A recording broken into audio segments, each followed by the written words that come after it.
Previously on The Walking Dead. To highlight some of my credentials, that am I a scholar of Islam and what have I actually studied, just so it can give some weight. Let me just have my cocaine and...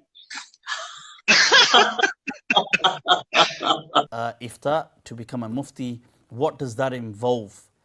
How it teaches you how to issue rulings within Islam. How can you contribute to the jurisprudence of Islam? The Sharia was not ever meant to be something holy. So we were taught that was a 2-year course. People ask, why are you calling Mufti your Bilal? That's his title. You understand? Mufti, Abu Layth. Either Abu Layth is a Dajjal who's lying to you. Or the other possibility is Abu Layth is a Jahil who can't understand basic Arabic. It's one of the two. Dajjal from Birmingham. Donkey from Birmingham. The Dajjal's going to ride a donkey. Okay, so in this video, Abu Layth attacks the prophetic sunnah, and he does it in the most disgusting fashion by providing quotes, by providing evidences that do not exist. Okay? What he does is basically he finds a hadith that he doesn't like, and it's a hadith that, goes against equality in marriage. And because he's so offended by this hadith, he weakens the main narrator of this hadith. The main narrator is Sulaiman bin Mihran al-Amash, who is a major hadith narrator who's narrated over 500 hadiths in al-Bukhari and Muslim.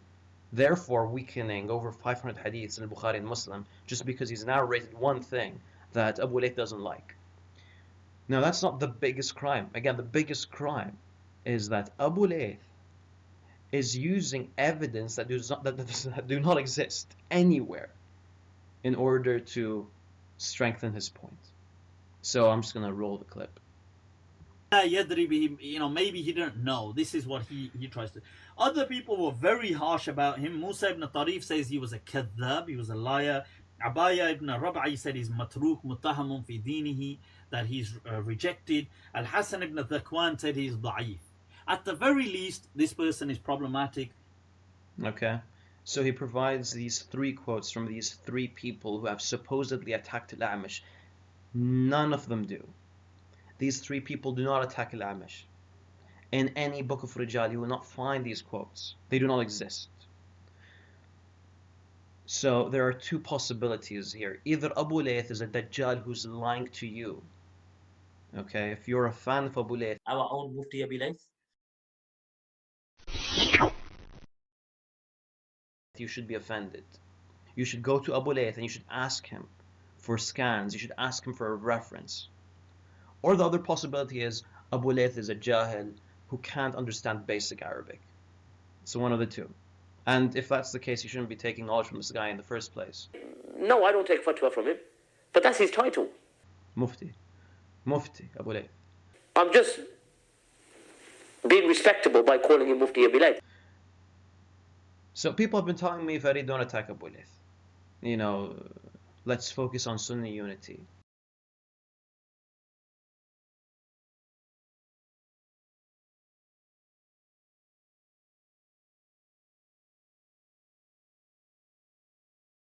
I can be mutual, and I want to solidify and unify and remove all the issues that we're having. To the best of our abilities, we'll disagree, no problem.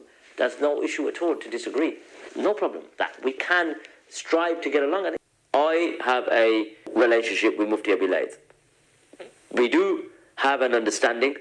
We get along. How can I have Sunni unity? How can there be Sunni unity with someone who's attacking the Sunnah for Rasulullah sallallahu alaihi wasallam? No problem. That we can strive to get along. 500 hadiths in Bukhari and Muslim, and he is attacking them by attacking this narrator with evidences that do not exist. It's childish from those who can't think outside the box, and what I mean by that is that they can't fathom or understand that yes, you can have a relationship with someone who you totally disagree with in terms of religious views, in terms of political views, you can still get along and you can still be mutual.